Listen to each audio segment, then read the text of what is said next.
मुद्दा शैलेश पवार, मुद्दा Shailesh Pawar, Saint Thomas 94.4% गुण. संपदा संजय पवार, सेंट थॉमस 94.20 गुण. शुभंकर जितेंद्र विचारे, पोद्दार सीबीएसई स्कूल आहे, 94.25% गुण मिळालेले आहेत आणि मराठी विषयामध्ये 100 गुण मिळालेले आहेत. शुभंकर जितेंद्र विचारे 94.25% गुण. मॅडम आमच्या मंडळाचे कलिंदार जितेंद्र विचारे यांचा सुपुत्र आहे शुभंकर जितेंद्र विचारे, 94.25% गुण मिळालेले आहेत. मराठीमध्ये 100 गुण त्याला मिळालेले आहेत.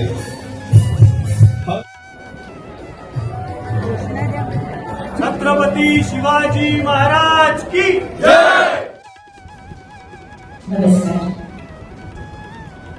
आजच्या या मंगलमय संध्याकाळी क्षत्रिय मराठा मंडळाच्या विद्यार्थी गुणगौरव समारंभ प्रसंगी सर्व सन्माननीय व्यासपीठ ज्यांनी यशाची उत्तुंग भरारी घेतली आहे ते सर्व विद्यार्थी त्यांचे सर्व पालक आणि मराठा समाजातील सर्व बंधू भगिनी, आज इथे येताना खूप आनंद झाला. आज या नगरीची प्रथम नागरिक होण्यासाठी आपल्या सगळ्यांचे आशीर्वाद त्यावेळी मला मिळाले, म्हणूनच मी आज या ठिकाणी पोहोचू शकतो. गेली अनेक वर्ष सामाजिक काम करताना किंवा रत्नागिरी नगर परिषदेमध्ये काम करताना आपल्या समाजाने जसे कौटुंबिक संस्कार महत्वाचे असतात, तसंच ज्या समाजाचे आपण आहोत त्या समाजाचेही संस्कार फार महत्वाचे असतात आणि त्याचं उदाहरण म्हणजे आपला आजचा हा कार्यक्रम.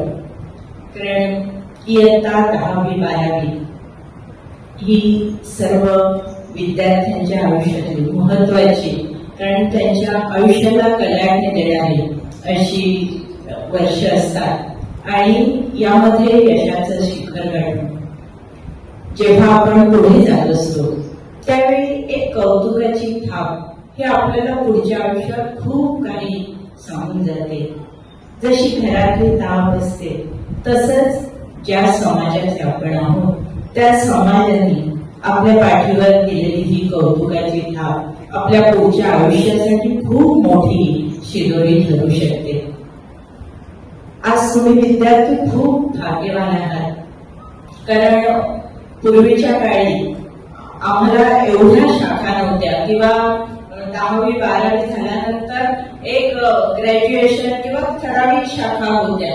पण आता शिक्षणाच्या शाखा इतक्या विस्तारलेल्या आहेत की तुम्हाला तुमच्या आवडीचं कुठचंही क्षेत्र तुम्ही निवडू शकता. कारण आमच्या पुढे त्या मर्यादा होत्या, एक तर ग्रॅज्युएशन करायचं, कोण शिक्षक होतो, कोण डॉक्टर होतो, कोण इंजिनियर, इतक्या ठराविक शाखा होत्या.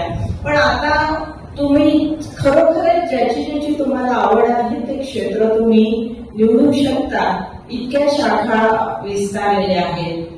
या ठिकाणी मी तुम्हाला एवढंच सांगू इच्छिते की तुम्ही जे क्षेत्र निवडाल, तुम्हाला ज्या ठिकाणी आवड आहे त्या जे क्षेत्र तुम्ही निवडाल ते परिपूर्ण करा.